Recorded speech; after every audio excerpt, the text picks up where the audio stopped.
여러분 혹시 인샬라라는 표현 들어보셨습니까? 예, 이게 무슬림들이 가장 자주 쓰는 말 중에 하나라고 그래요. 만일 신의 뜻이라면이라는 이제 의미를 갖고 있는 말인데요. 이슬람 경전인 코란에도 보면 내일 반드시 내가 이거 해야지 이렇게 얘기하지 말고 단정하지 말고 신의 뜻이라면이라고 말하라고 그렇게 되어 있거든요. 그러니까 이 말 자체는 모든 게 신의 뜻에 달려 있다라는 이제 겸손한 고백인 건데, 그런데 이 말이 때로는요 무책임한 핑계처럼 들리는 상황들이 종종 있다고 해요. 때로는 예인 건지 아니오인 건지 알 수 없는 모호한 대답으로 들리는 상황들이 있다는 겁니다. 예를 들면요, 무슬림과 만나서 이렇게 교제한 다음에 우리 다음에 또 만납시다 이렇게 얘기를 하면 이렇게 인샬라 그런다는 거예요. 그럼 이게 도대체 만나자는 건지 만나지 말자는 건지 애매하잖아요. 그런데 더 힘든 건 뭐냐면 그 상황에서 그럼 도대체 이게 만나자는 말입니까 말자는 말입니까 물으면 안 된대요. 이걸 그렇게 결정지으라고 하면 안 된대요. 굉장히 무례한 거라는 겁니다. 그게. 그래서 실제로 무슬림과 사업하는 사람들은요, 이 인샬라라고 얘기했을 때 긍정이냐 부정이냐 이걸 파악하는 게 사업 성공의 비결이다. 뭐 이렇게 말할 정도라고 그렇게 얘기를 하더라고요. 그만큼 이 말은 이제 상황과 사람에 따라서 해석이 달라지는 이런 일들이 있는 거죠. 근데 뭐 그들만 그렇게 이야기합니까? 저희도 주님 뜻이면 하나님 뜻이면 이렇게 이야기할 때 있잖아요. 어떤 사람은 이 말이 정말 깊은 신앙의 고백으로 이렇게 주님 뜻이면 이렇게 얘기되는 경우 있을 텐데요. 또 어떤 경우에는 단순한 어떤 관용구처럼 그냥 흘러가는 말처럼 이렇게 사용될 때도 있어요. 오늘 본문에 보면 바울도 오늘 그 표현을 씁니다. 만일 하나님의 뜻이면 너희에게 다시 돌아오겠다 이렇게 얘기하는데요. 근데 당연히 바울의 이 말은 어떤 관용구 같은 게 아니죠. 인사말이 아니에요. 이 말 안에 그냥 우리는 읽고 지나가지만 이 안에는요 바울의 모든 경험이 녹아들어져 있는 그러한 고백이고 대답이 바로 이 말이거든요. 그럼 바울이 도대체 어떤 경험을 했길래 오늘 이런 고백과 이야기를 하고 있는지 우리 같이 본문을 좀 보기 원합니다. 지난주에 이 고린도에 간 바울이 두려움 가운데 있었다 말씀드렸잖아요. 그의 슬럼프, 두려움 말씀드렸어요. 그래서 주님께서 근데 그때 그에게 나타나셔서 야 바울아 두려워하지 마. 내가 너하고 함께 할 거야. 어떤 사람도 너를 대적해서 해롭게 할 자가 없을 거야. 말씀하시죠. 그리고 이 말씀이 이 바울의 심장을 뛰게 하고 그의 두려움을 멈추게 했습니다. 그래서 이 고린도에서의 사역을 계속할 수 있는 원동력이 됐다. 이게 이야기를 나눴는데 이제 오늘은 그 이후의 이야기예요. 하나님의 그 확실한 약속을 받은 바울에게 벌어지는 일들을 오늘 본문은 보여주고 있거든요. 자, 12절 제일 첫 번째 있는 말씀인데요. 12절 말씀 보면 갈리오가 아가야 총독되었을 때 빨간색만 읽겠습니다.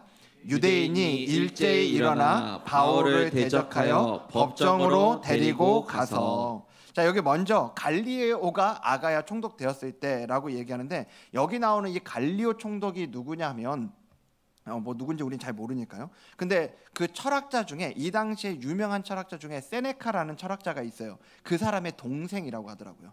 동생이 여기 갈리오인데 그러니까 정말 지적이고 교양 있는 사람이었다라는 거 우리가 알 수 있고요. 로마의 이 엘리트 중에 엘리트였다라는 것도 알 수 있는 거죠.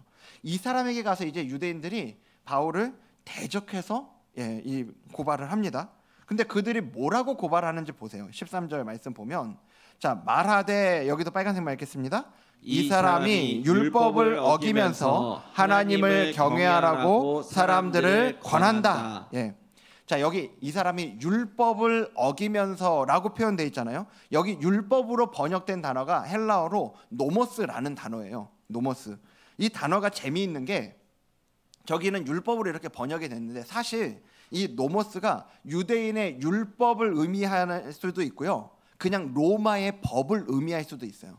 그러니까 이 유대인의 율법을 따로 지칭하는 단어가 없기 때문에 똑같이 노모스라는 단어를 쓴단 말이에요. 그러니까 이 노모스라는 말을 써서 바울이 이렇게 고발하니까 유대인들끼리 들으면 유대의 율법을 어겼다 이 말인데 이 말이 갈리오가 들었을 때는 얼마든지 로마의 법을 어겼다라고 들을 수 있는 표현이 바로 이 말인 거거든요. 정말 치밀하지 않아요? 여기서 만약에 갈리오가 그 얘기 듣고 그 노모스라는 단어 하나 딱 듣고 나서 이 사람이 로마법을 어겼구나 들었으면요 바울은 거기서 그냥 끝난 겁니다. 근데 여러분 여기까지 왔을 때 바울의 심정이 어떨지 좀 생각이 되세요? 분명히 하나님 약속하신 말씀 중에 아무도 너를 대적하여 해롭게 하지 못한다 말씀하셨거든요. 그런데 지금 유대인들이 자기를 대적해가지고 이 법정에까지 끌고 왔잖아요. 지금 이렇게 교묘한 고소를 당하면서 법정에 끌려오고 있는 이 바울 입장에서는요, 하나님이 분명히 나를 보호해 주신다고 그랬는데, 분명히 해를 입지 않는다고 그랬는데 이건 도대체 뭔가, 이런 생각이 들 수 있지 않겠냐고요. 지난주 나눈 것처럼 바울도 우리랑 똑같은 사람이라니까요. 이런 상황에서도 바울은 굳건하게 믿음으로 흔들리지 않고, 여러분 이런 환상을 좀 일단 깨고 우리가 말씀을 볼 필요가 있어요. 바울이 분명히 마음이 흔들렸을 거라고 저는 봐요. 그런데 이제 그런 그의 상황 가운데 하나님이 어떻게 그의 말씀을 지키시는지, 그 자신의 약속을 지키시는지 우리가 보자고요. 유대인들이 이렇게 바울 고발하는데 이제 바울이 변론을 해야 될 거 아니에요. 그들이 고발을 했으니까 또 그런 권리도 있거든요. 근데 바울이 말을 꺼내기도 전에 갈리오 총독이 자기가 먼저 말을 시작해 버립니다. 그게 14절 15절이에요. 그걸 보면 바울이 입을 열고자 할 때 갈리오가 유대인들에게 이르되 너희 유대인들아, 자 여기 빨간색 읽겠습니다. 시작. 만일 이것이 무슨 부정한 일이나 불량한 행동이었으면 내가 너희 말을 들어주는 것이 옳거니와, 만일 문제가 언어와 명칭과 너희 법에 관한 것이면 너희가 스스로 처리하라. 나는 이러한 일에 재판장 되기를 원하지 아니하노라. 아멘. 지금 갈리오의 이 모습 통해서 우리가 볼 수 있는 게 뭐냐면요, 하나님이요 자신의 말씀을 이루시기 위해서 갈리오까지 사용하고 계시는 거예요. 지금 먼저 갈리오가요 유대인들의 이 교묘한 전략을 단번에 간파합니다. 유대인들은 노모스라는 이 단어를 사용하면서 마치 바울이 로마법을 어긴 것처럼 믿게 만들려고 했는데, 갈리오는 딱 이야기 듣고 나서 야 이건 종교 문제구나, 한 번에 판단을 정확하게 한 거죠. 그러면서 바울이 변론할 기회조차 주지 않고 그들 모두를 법정에서 쫓아내요. 여러분 근데 지금 이 갈리오의 이런 행동이요 바울을 도우려고 하는 거겠습니까? 아니거든요. 바울을 돕고 싶은 게 아니라 그냥 귀찮은 거예요. 괜히 자기가 이 종교 분쟁에 이렇게 끼어들어서 휘말리기 싫어가지고 기각버린 거죠.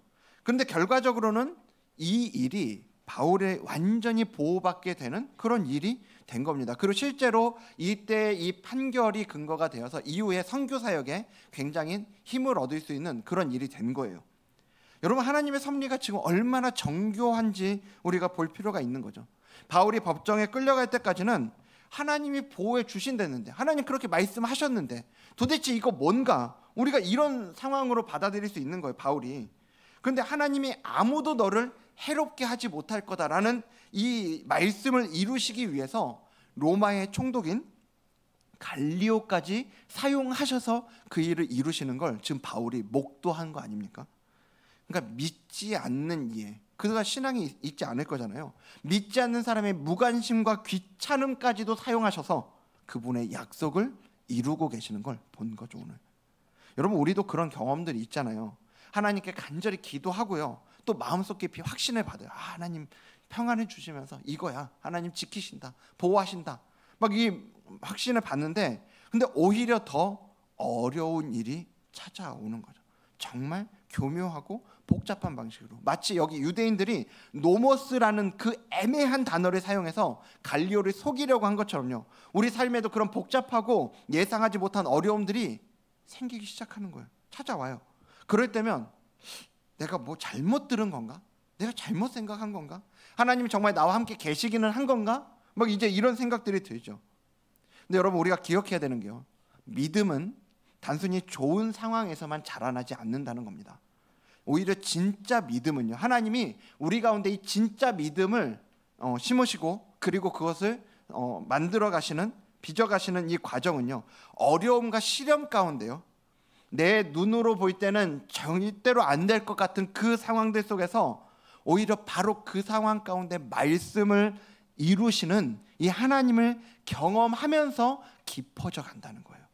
오늘 바울은 그 시간을 지나가고 있는 거죠. 이 말씀을 이루시기 위해 심지어 로마 총독의 귀찮음까지 사용하시는 하나님을 경험하게 된다는 겁니다.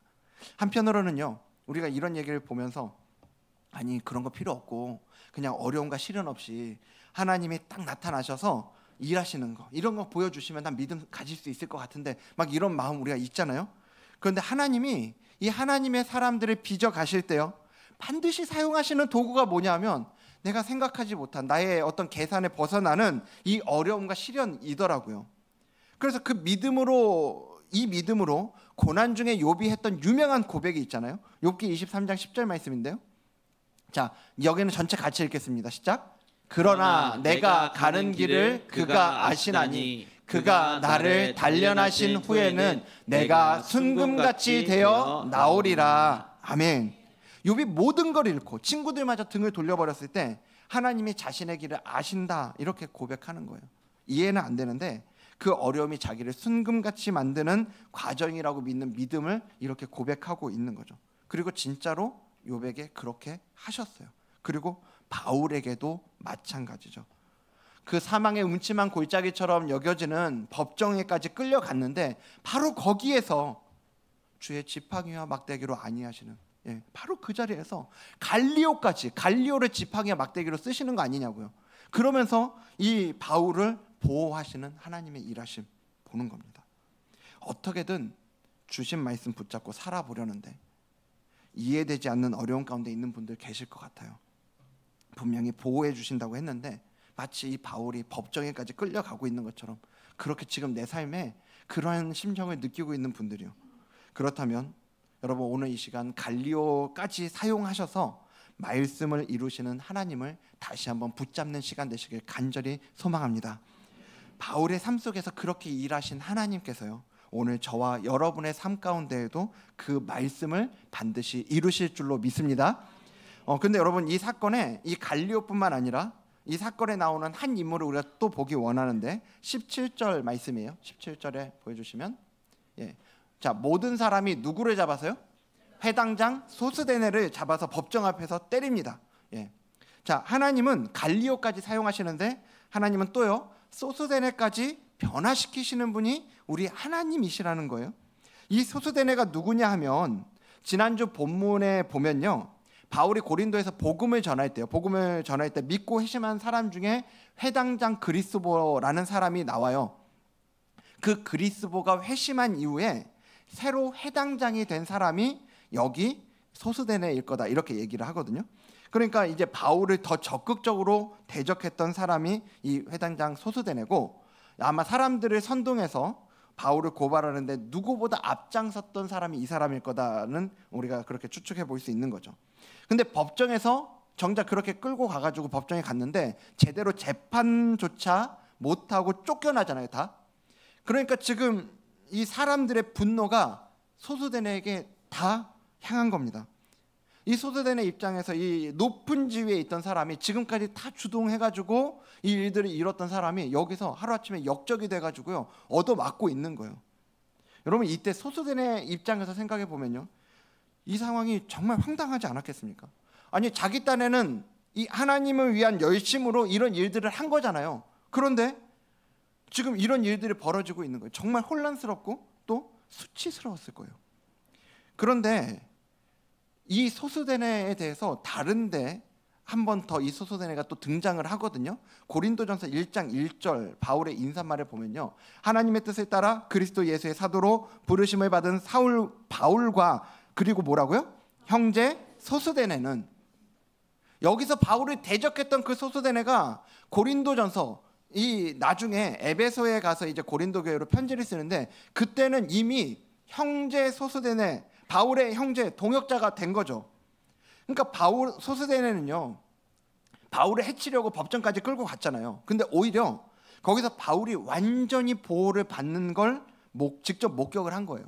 갈리오가 바울의 변론도 듣지 않고 유대인들을 다 쫓아내고요 그 일을 선동했던 자신에게 모든 사람들의 원망이 쏟아지는 이 자리가 그의 입장에서는 굉장히 충격이었을 건데 그런데 자기는 하나님의 일을 한다고 이렇게 했는데 오히려 진행되는 이 일을 보면서요 이런 생각이 들었을 수 있죠. 바울이 저렇게 복음을 전한다고 하나님의 일하심이라고 저렇게 전하고 있는데 혹시 저게 진짠가?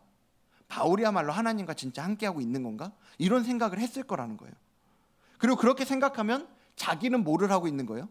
그런 하나님을 대적하고 있는 거죠. 바울이 대적하는 게 아니라 자기가 지금 하고 있는 일이 하나님을 대적하는 일이라는 걸 생각하게 되는 거죠. 마치 사울이 다메섹 도상에서 사울아 사울아 네가 어찌하여 나를 핍박하냐 그 주님의 음성을 들은 것처럼요.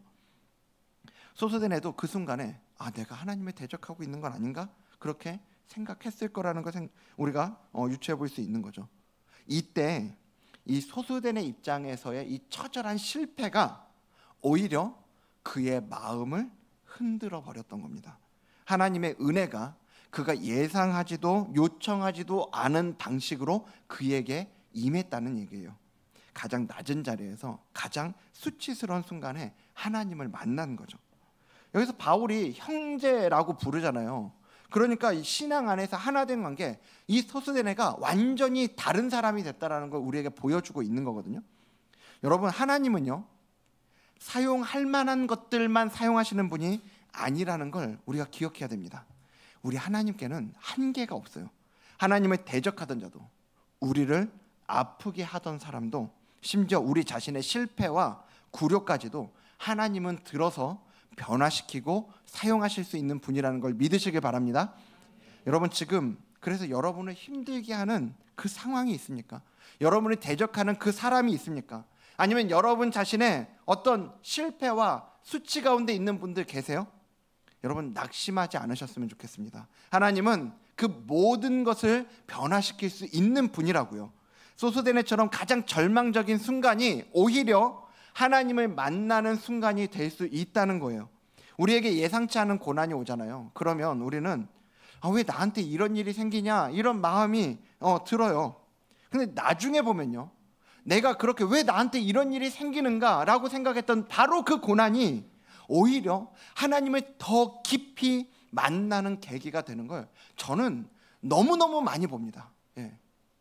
소스데네처럼요, 고난은 우리를 망하게 하는 게 아니라 돌이키게 하는 통로가 될 수 있다는 걸 우리가 기억할 필요가 있어요. 하나님은 정말 뜻밖의 방식으로 일하실 수 있는 분이라는 걸 믿으시길 바랍니다. 그래서 우리는 세 번째로 이렇게 고백할 수 있습니다. 우리 세 번째는 같이 우리 읽도록 하겠습니다. 시작. 그래서 우리는 하나님의 뜻이면이라고 고백한다. 그러니까 우리가 이렇게 고백할 수 있는 거라고요. 이제 바울이 에베소에 도착을 했어요. 그곳에서 회당에 들어가 유대인들하고 이제 변론을 하거든요. 그런데 여러분, 지금까지는 어땠어요? 바울이 가는 곳마다 유대인들과 이렇게 변론을 하잖아요. 그러면 막 또 들떼같이 이렇게 들깨같이 일어나는 겁니다. 일어나가지고 감옥에 갇히기도 하고요, 쫓겨나기도 하고 도망치고 막 이런 일들 계속 있었잖아요. 당장 그 전에 법정에, 고린도에서도 법정으로 끌려갔었고요. 그런데 에베소에서는 달랐던 거예요. 에베소에서는요, 유대인들이 바울을 대적하지를 않아요. 오히려 요청합니다. 자, 20절 말씀에 보면요, 20절 말씀에 보면 여기 빨간색만 읽겠습니다. 시작. 여러 사람이 더 오래 있기를 청하되. 여러 사람이 더 오래 있기를 청한 거예요. 여러분, 이 얘기를 듣는데 조금 더 있어 주십시오, 우리와 함께 있으면서 이 말씀 좀 전해 주십시오, 이런 이야기를 들을 때 바울의 마음이 어땠겠어요? 야, 드디어 내 말을 듣는 사람이 있구나, 이제 사역을 좀 할 만하다, 이런 생각 충분히 들지 않았겠어요? 지금까지 그렇게 힘들었으니까요. 그런 기대감 가운데 얼마든지 그들의 기대에 응할 수 있었는데 바울은 허락하지 않아요.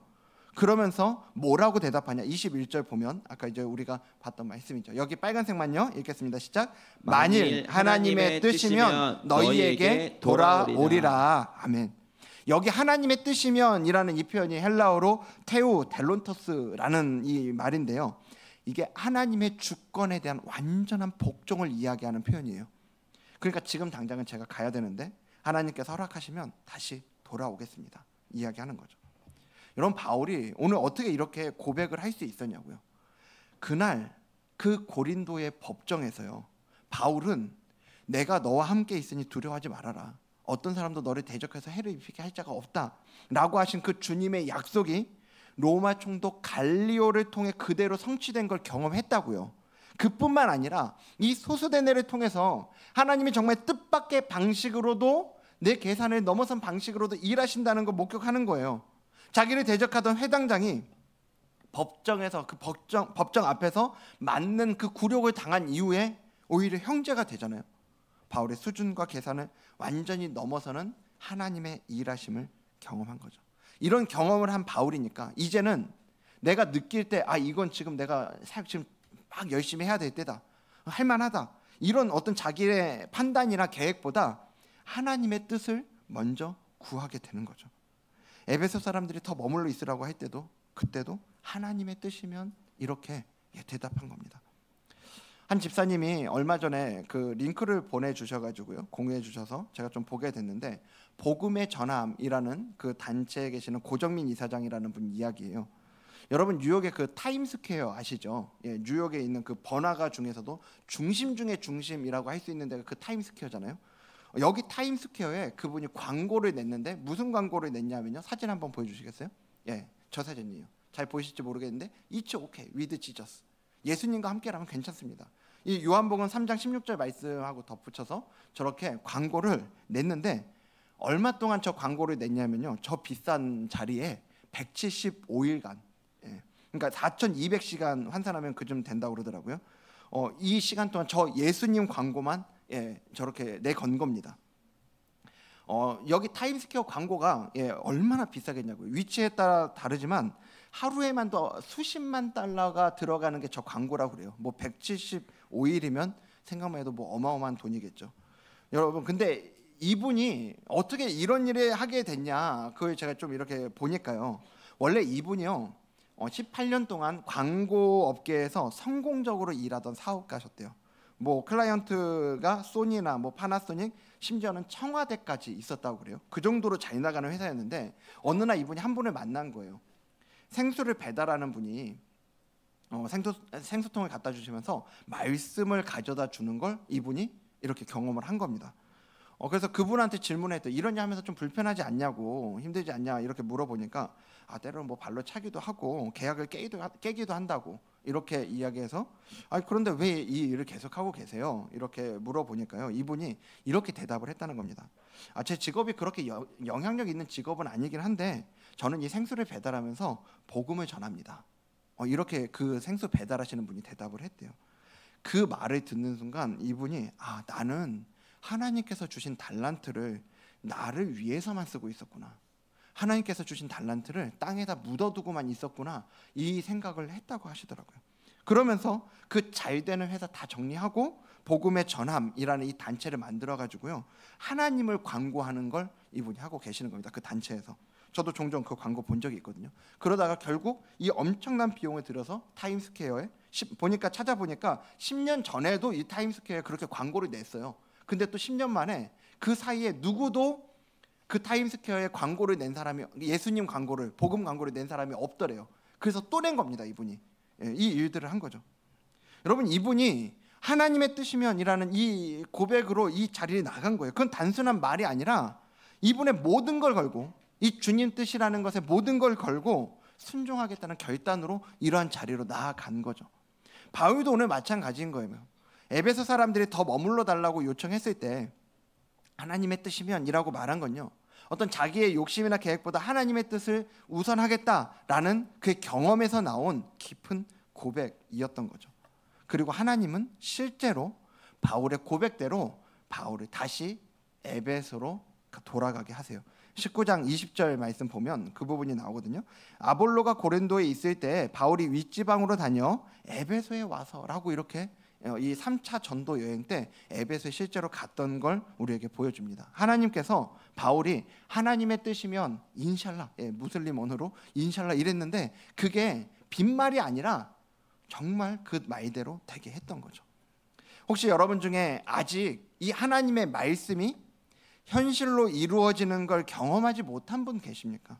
또는 우리의 계산 밖에 일하시는 하나님의 이 뜻밖의 은혜를 아직 체험하지 못하신 분들 계세요? 그렇다면 여러분, 아직 포기하지 마십시오. 바울도 처음부터 이런 엄청난 확신을 가지고 이렇게 갔던 건 아니라는 거예요. 고린도에서도 두려움 속에 사역하던 바울이 이 갈리오가 법정에서 그렇게 했던 사건을 통해서 하나님의 신실하심을 경험해 가는 거죠. 우리도 반드시 하나님의 일하심을 경험하게 될 줄로 믿습니다. 왜냐하면 하나님이 그걸 더 원하시거든요. 우리가 그걸 경험하기 원하는 것보다 하나님이 우리 삶 가운데 그분의 말씀이 얼마나 확실한지, 하나님의 계획이 얼마나 놀라운지를 보여주는 걸 기뻐하시는 분이 바로 우리 하나님이시라고요. 그러니까 지금은 바울처럼 잘 모르겠어도, 애매해도, 흔들려도 말씀을 붙들고 기다려야 되는 시간이라는 거예요. 욥처럼 이해되지 않아도 하나님을 신뢰하며 그 시간을 버텨나가시길 소망합니다. 그렇게 한다면 반드시 우리 삶 가운데 하나님이 정말 살아계시는구나, 우리 하나님은 정말 말씀을 이루시는 분이구나, 그렇게 고백하게 되는 날이 올 줄로 믿습니다. 이미 우리 가운데는 그런 은혜 경험한 분들도 많이 계세요. 이 자리에 그 간증들을 저한테 들려주신 분들도 계시고 많은 분들이 계세요. 여러분, 그렇다면 이제 우리가 삶으로 이 바울과 같은 고백을 할 차례 아니냐고요. 하나님의 뜻이면 이라는 이 고백을 우리 삶의 기준으로 삼는 거죠. 직장에서의 중요한 결정들을 앞두고요, 자녀의 우리 눈으로 볼 때는 그렇게 불확실해 보이고 불안해 보이는 우리 자녀들의 미래에 대한 어떤 고민들을 할 때에도요, 우리 인생의 중요한 결정들을 해나가는 중요한 전환점들 앞에서 이제는 내 뜻대로가 아니라, 내 계획대로가 아니라, 내 방식대로가 아니라 하나님의 뜻이면이라고 고백하며 나아가는 저와 여러분 되기를 간절히 소망합니다. 그래서 우리 잠언 16장 9절에 이렇게 이야기하잖아요. 우리 함께 말씀 같이 읽도록 하겠습니다. 시작. 사람이 마음으로 자기의 길을 계획할지라도 그의 걸음을 인도하시는 이는 여호와시니라. 아멘. 하나님은 우리의 계획보다 더 좋은 계획을 가지고 계심을 믿으시길 바랍니다. 갈리오의 무관심도, 소스데네의 그 고난도요, 모두 하나님의 완벽한 계획 안에 있었다는 거예요. 오늘 그래서 우리가 하나님께 좀 나아갈 때 이렇게 구했으면 좋겠습니다. 하나님, 더 이상 이 하나님의 일하심을 누군가의 이야기로만 듣고 싶지 않습니다.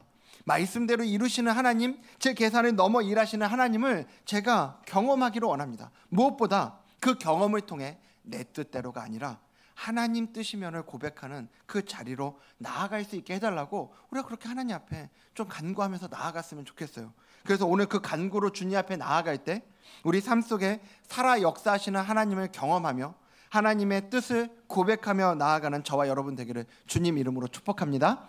오늘 말씀 정리하겠습니다. 여러분, 오늘 이렇게 이제 바울의 2차 전도 여행이 끝나요. 2차 전도 여행 끝나면서 우리 다음 주에 이삭 선교사님 오시는데 마치 하나님이 예정하신 것처럼 이렇게 이 시간이 진행이 되는데, 제가 이 전도 여행을 쭉 이렇게 같이 여러분들과 봐오면서 느껴지는 게 뭐냐 하면, 여러분, 바울이 성장하더라고요. 바울이 성장하고 있는 겁니다. 우리가 이렇게 생각할 수 있어요. 바울 정도면 무슨 성장이냐, 이 사람은 이미 완성형 아닌가, 이 전도 여행 할 때부터 완성형으로 이것들을 이 사역들을 해나가고 있는 거 아닌가, 이런 생각 들 수 있는데 아니더라는 거예요. 처음 바울이 2차 전도 여행 시작할 때 기억하십니까? 그쵸, 너무 오래됐죠 저희. 바울이 2차 전도 여행 시작할 때 그때 엄청난 사건이 벌어져요. 1차 전도 여행에서는 그렇게 환상의 콤비였던 바나바요. 그 바나바가 그 조카였던 마가 요한 데리고 가자고 그러니까 바울이 끝까지 자기 생각, 내 생각에는 아닌 것 같아, 끝까지 주장하잖아요. 그래서 결국은 그 환상의 콤비였던 바나바와 환장의 콤비가 돼서 헤어지는 거죠. 그 갈라섭니다.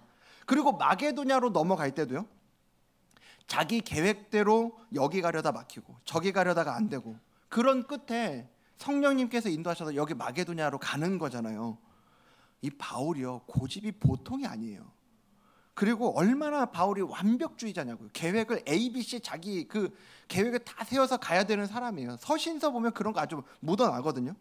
근데 여러분, 이제 이 전도 여행 해가고 있는 이 시간들을 지나가면서요, 이 고린도에서 오늘 우리가 살펴본 그 사건을 또 경험하고 나서요, 이 누가가 오늘 본문 잘 집에 가서 다시 한번 잘 읽어보십시오. 오늘 본문 안에 바울이 한 말이 뭐가 있는지를 보세요. 오늘 본문 통틀어서요, 바울이 이 2차 전도여행의 마지막에 바울이 한 말은 딱 하나만 기록되어 있는 겁니다. 만일 하나님의 뜻이면 너희에게 돌아오리라. 바울이 그 사역하고 돌아다니면서 얼마나 주옥 같은 설교들이 많았겠냐고요. 명언집이었을 거예요, 바울은. 그런데 아무것도 기록에 남아있지 않아요. 여기에 딱 하나, 누가는 오히려 딱 하나 기록합니다. 만일 하나님의 뜻이면 너희에게 돌아오리라. 사실 이런 말 거기다 안 써도 되는 거 아닙니까? 이런 거는. 그런데 누가는 다른 거 다 빼고 이거 기록한 거예요. 제가 이 말씀, 오늘 말씀을 계속 보는데 누가가 왜 하필이면 딱 이 말씀 기록했냐, 이거예요. 처음 이 전도 여행을 시작할 때 바울의 모습과 이 말을 통해서 드러나고 있는 이 바울의 모습이 너무너무 달라져 있는 걸 누가는 보여주고 싶었던 거죠. 그런데 여러분, 계속 말씀드린 것처럼요, 이건 바울이 이렇게 대단한 사람이다 이게 아니고요, 그와 함께 하시는 주님이 그랬던 바울을, 그렇게 고집불통이었던 바울을 이렇게까지 빚어가신다는 주님의 대단하심을 누가는 보여주고 있는 거라고요. 그리고 그와 함께 하시면서 그를 그렇게 성장시키신 주님이 오늘 우리와 함께 하시는 주님이심을 믿으시길 바랍니다. 그러니까 우리가 이 말씀 들으면서 보여주는 이런 바울의 모습들은요, 야, 너네 이 정도 못하면 아웃이야, 너네 이 정도는 해야 돼, 이 얘기가 아니에요. 오히려 바울과 동행하신 주님이 오늘 우리와도 함께 하시기 때문에 우리도 그와 같이 성장시켜 가실 거다. 오늘 우리를 이 정도의 수준, 이 정도의 모습으로 우리를 내버려 두지 아니하시고 우리를 그렇게 성장시켜 가실 거다라는 이야기라고요. 오늘 그렇게 우리와 함께 하시며 우리를 성장시켜 가실 그 주님의 일하심을 기대하며 나아가는 저와 여러분 되기를 주님 이름으로 축복합니다. 이제 우리가 오늘 말씀드린 것처럼 성찬식을 진행할 건데요, 이 시간은 우리가 그냥 떡을 떼고 포도주 마시는 시간이 아니고요, 우리가 믿음으로 예수님과 연합되었다라는 것을 의미하는 예식이 이 성찬식입니다. 그래서 이 성찬식은 우리가 다시금 기대를 회복하는 시간이에요. 지금 내 모습, 지금 나의 어떤 이 수준 때문에 마음이 힘든 분들이 있다면 우리 주님께서 내가 너를 절대로 그 모습으로 내버려 두지 않을 거다, 내가 너와 연합되었기 때문에, 내가 너와 함께하기 때문에 너를 반드시 성장시킬 거야, 너를 더 내가 기뻐하는 모습으로 빚어갈 거야 말씀하시는 시간이라고요. 그리고 혹시 아직 세례나 입교를 하지 않으셔서 이 성찬 예식에 참여하지 못하시는 분들은요, 후에 이제 세례나 입교 이후에 이 성찬 예식에 동참하실 그 은혜를 사모하는 마음으로, 동시에 비록 성찬 예식에는 동참하지 못하시더라도 믿음으로 우리와 함께 하시는 그 주님을 기대하시면서 동일한 그 은혜를 누리시면 좋겠습니다. 그럼 제가 기도하고 이제 성찬식 진행하도록 하겠습니다.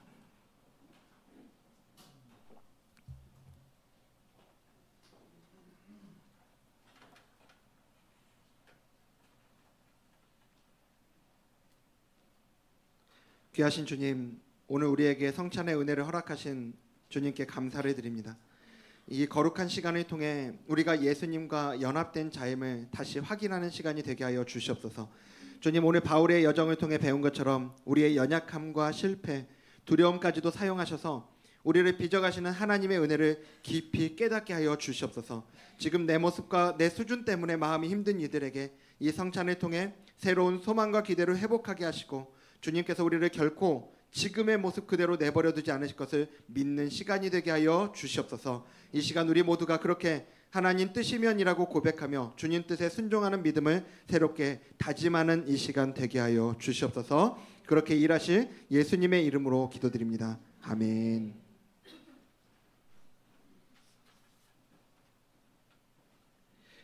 성찬식은 말씀드린 것처럼 우리 주님께서 우리에게 주시는 중요한 은혜의 방편입니다. 주님께서 잡히시기 전날 밤에 제자들에게 떡을 주시고 잔을 주셔서 자기를 기념하라고 하신 그 말씀을 기억하면서 우리가 이 성찬 예식에 나아가는데요, 그래서 교회에서는 이 예식의 이 의미를 잘 알고 참여하실 수 있도록 자격 요건을 드리는 겁니다. 그게 자신의 믿음을 고백한, 세례를 받으셨거나 입교하신 분들로 이 성찬 예식에 참여하실 수 있는데요, 하지만 자격 요건을 갖췄다 할지라도 주님과 연합된 삶을 살지 못했거나 내 욕심대로 살았거나 죄를 범했거나 주님 앞에 부끄러운 일이 있다면 참여하고 또 회개하는 마음으로 기도하신 다음에 이 성찬에 참여해 주시면 감사하겠습니다. 이제 세례와 입교를 받은 분들로 성찬에 참여할 분들은 자리에서 일어나 주시기 바랍니다. 그래서 기도하시면서 기다리시다가 성찬위원들에게 떡을 받으시면 바로 드시지 마시고 그 자리에 바로 앉으셔서 기도하시면서 기다리시다가 우리가 함께 공동체적으로 함께 먹도록 하겠습니다.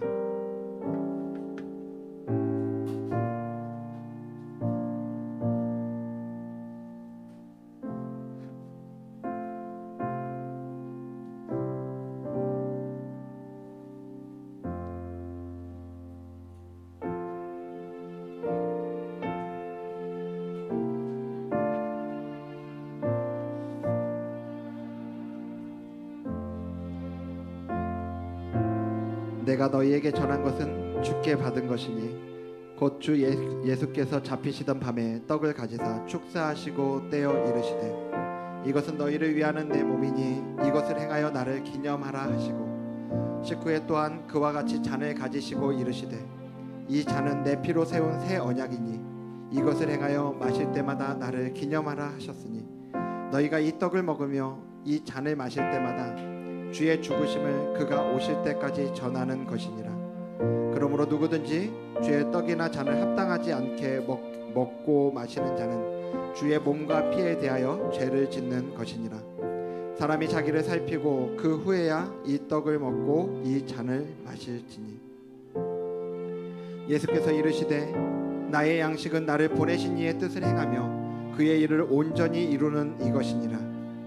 나는 하늘로서 내려온 살아있는 떡이니 사람이 이 떡을 먹으면 영생하리라. 나의 줄 떡은 곧 세상의 생명을 위한 내 살이니라.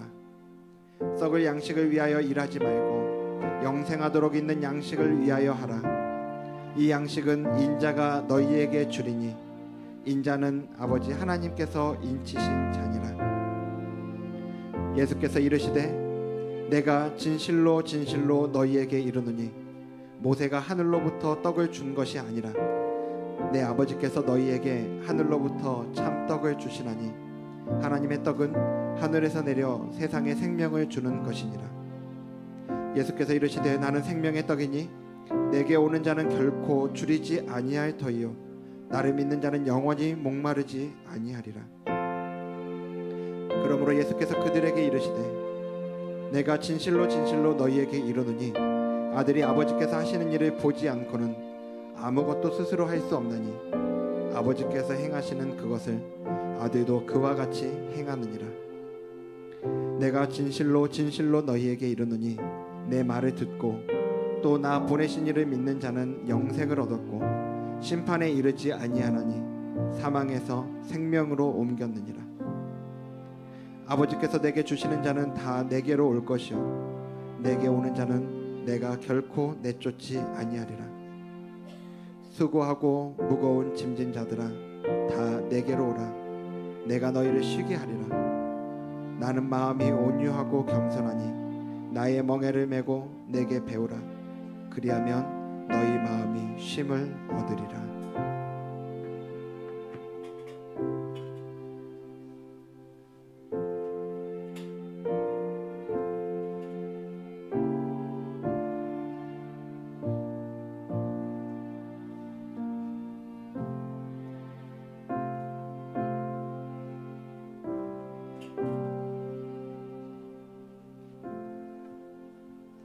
이 떡은 예수님의 십자가에 찢겨진 살을 의미합니다. 이 시간 고초당하신 주님을 묵상하며 나의 죄를 회개하는 기도를 드리며 나아가도록 하겠습니다. 함께 기도하겠습니다. 이 시간 주님을 기억하니 우리의 연약함을 고백하며 나아갑니다. 하나님, 우리가 정말 말씀대로 살아보려고 하고 주님 뜻대로 살아보려고 했던 그 시간들 가운데에도 하나님 우리의 실패와 연약함이 있었지 그 사랑을 한 번 더 기억하는 시간 되게 하여 주옵소서. 주님 앞에 오직 기도하고 우리의 주의 마음을 말씀을 묵상함으로 성령 나아갑니다.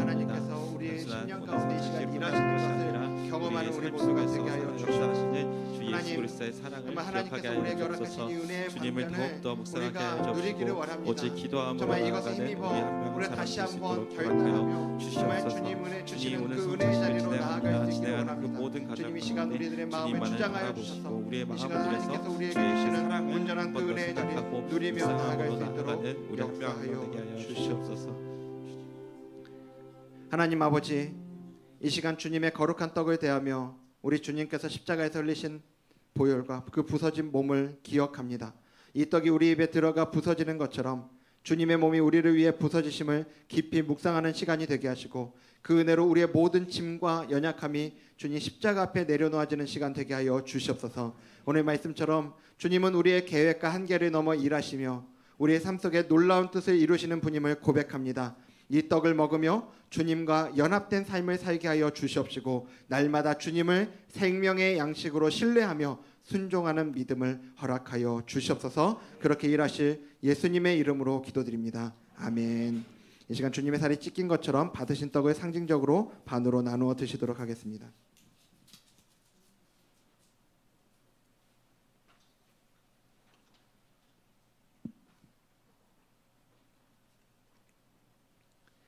19에 또한 그와 같이 잔을 가지시고 이르시되 이 잔은 내 피로 세운 새 언약이니 이것을 행하여 마실 때마다 나를 기념하라 하셨으니 너희가 이 떡을 먹으며 이 잔을 마실 때마다 주의 죽으심을 그가 오실 때까지 전하는 것이니라. 이제 잔을 받기 위해 방금 떡을 받으셨던 분들은 다시 한번 자리에서 일어나 주시기 바랍니다. 그래서 잔을 받으시면 마찬가지로 앉으셔서 기도하면서 기다리시다가 우리 공동체적으로 또 함께 마시도록 하겠습니다.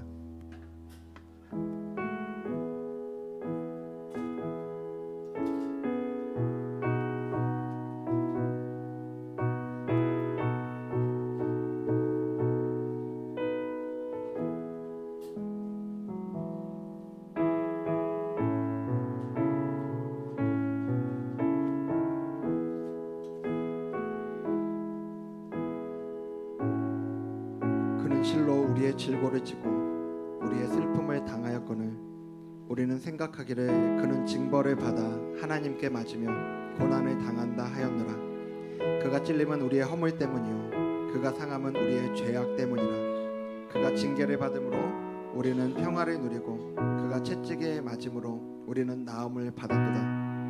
우리는 다 양 같아서 그릇 행하며 각기 제 길로 갔거늘 여호와께서는 우리 모두의 죄악을 그에게 담당시키셨도다.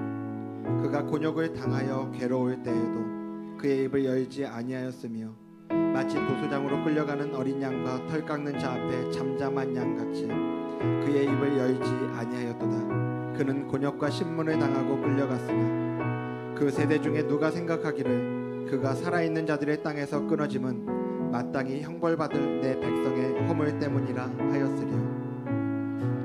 그런즉 이 일에 대하여 우리가 무슨 말하리요? 만일 하나님이 우리를 위하시면 누가 우리를 대적하리요? 자기 아들을 아끼지 아니하시고 우리 모든 사람을 위하여 내주신 이가 어찌 그 아들과 함께 모든 것을 우리에게 주시지 아니하겠느냐? 누가 능히 하나님께서 택하신 자들을 고발하리요? 의롭다 하신 이는 하나님이시니 누가 정죄하리요? 죽으실 뿐 아니라 다시 살아나신 이는 그리스도 예수시니 그는 하나님 우편에 계신 자요 우리를 위하여 간구하시는 자신이라. 누가 우리를 그리스도의 사랑에서 끊으리요? 환난이나 곤고나 박해나 기근이나 적신이나 위험이나 칼이랴. 기록된 바 우리가 종일 주를 위하여 죽임을 당하게 되며 도살당할 양같이 여김을 받았나이다 함과 같으니라. 그러나 이 모든 일에 우리를 사랑하시는 이로 말미암아 우리가 넉넉히 이기느니라. 내가 확신하노니 사망이나 생명이나 천사들이나 권세자들이나 현재일이나 장래일이나 능력이나 높음이나 깊음이나 다른 어떤 피조물이라도 우리를 우리 주 그리스도 예수 안에 있는 하나님의 사랑에서 끊을 수 없으리라. 예수께서 이르시되 내가 진실로 진실로 너희에게 이르노니 인자의 살을 먹지 아니하고 인자의 피를 마시지 아니하면 너희 속에 생명이 없느니라. 내 살을 먹고 내 피를 마시는 자는 영생을 가졌고 마지막 날에 내가 그를 다시 살리리니 내 살은 참된 양식이요 내 피는 참된 음료로다. 그러므로 예수께서 그들에게 이르시되 내가 진실로 진실로 너희에게 이르노니 아들이 아버지께서 하시는 일을 보지 않고는 아무것도 스스로 할 수 없나니 아버지께서 행하시는 그것을 아들도 그와 같이 행하느니라. 아버지께서 내게 주시는 자는 다 내게로 올 것이요 내게 오는 자는 내가 결코 내쫓지 아니하리라.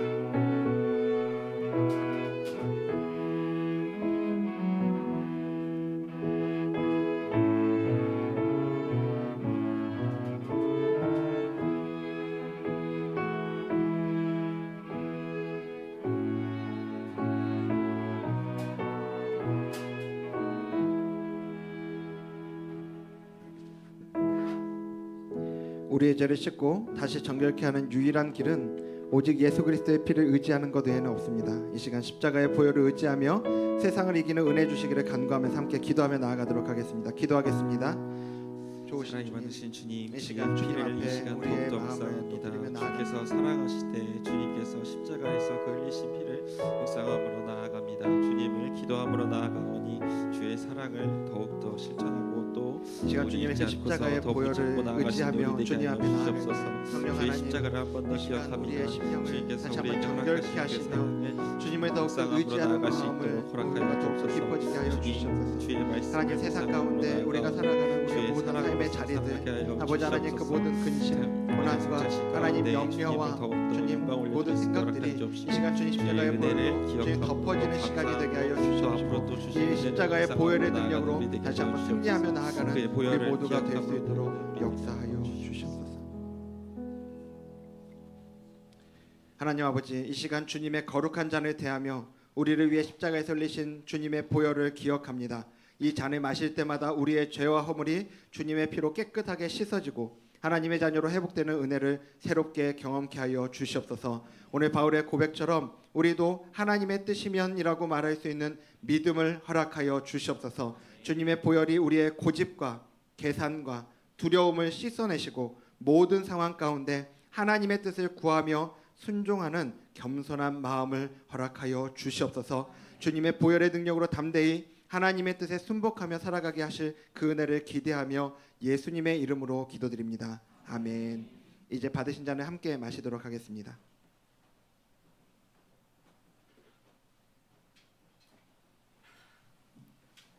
마신 잔은 우측으로 전달해 주시고 제일 우측에 계신 분이 의자 옆에 붙어있는 수거용 비닐에 넣어주시면 되겠습니다. 그들이 찬미하며 감람산으로 올라가니라. 아멘.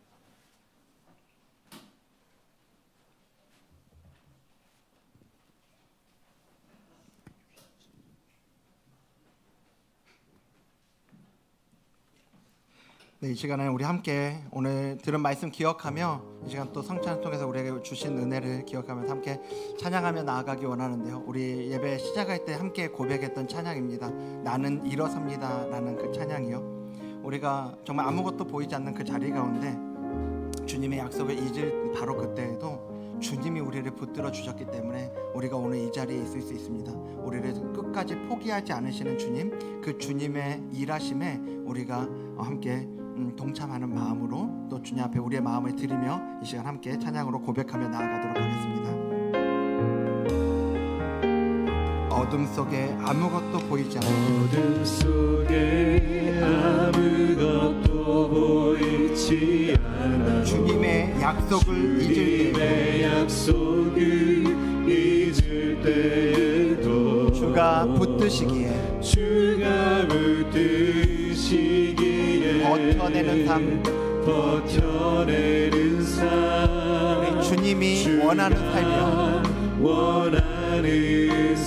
절망 중에 무엇 하나 들리지 않아도 우리 안에 있는 예수의 능력이 힘을 잃어가는 것처럼 여겨져도 우리가 예배할 수 있는 이유는 주님의 자녀이기 때문에 그렇습니다.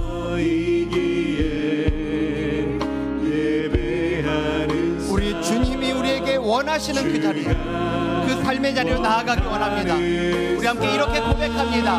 나는 일어섭니다. 나는 일어섭니다. 더 이상 내 삶에 아픔이 아프게 두지 않겠습니다. 나는 예배합니다. 내게 약속하신 그 자리로 다시 한번 나아갑니다. 어둠 속에 우리 다 함께 자리에서 일어나서 찬양하겠습니다. 주님의 약속을 잊을 때에도 하지만 주님이 붙드시기에 그래서 버텨내는 삶, 주가 원하는 삶, 절망 중에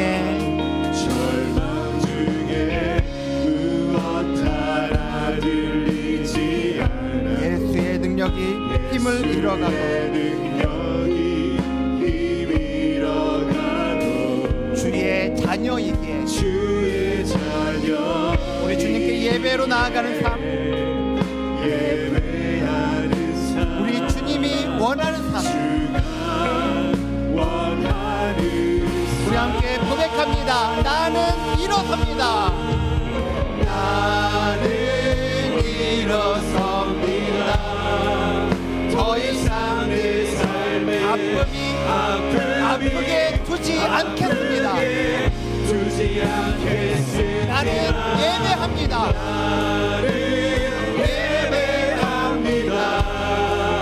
내게 약속하신 그 자리로 다시 한번 나는 일어섭니다.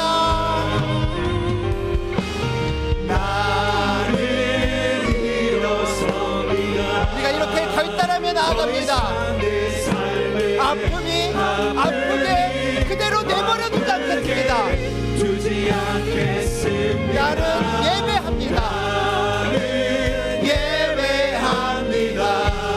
나에게 약속하신 그 자리로 다시 한번 우리 마지막으로 고백합니다. 나는 일어섭니다.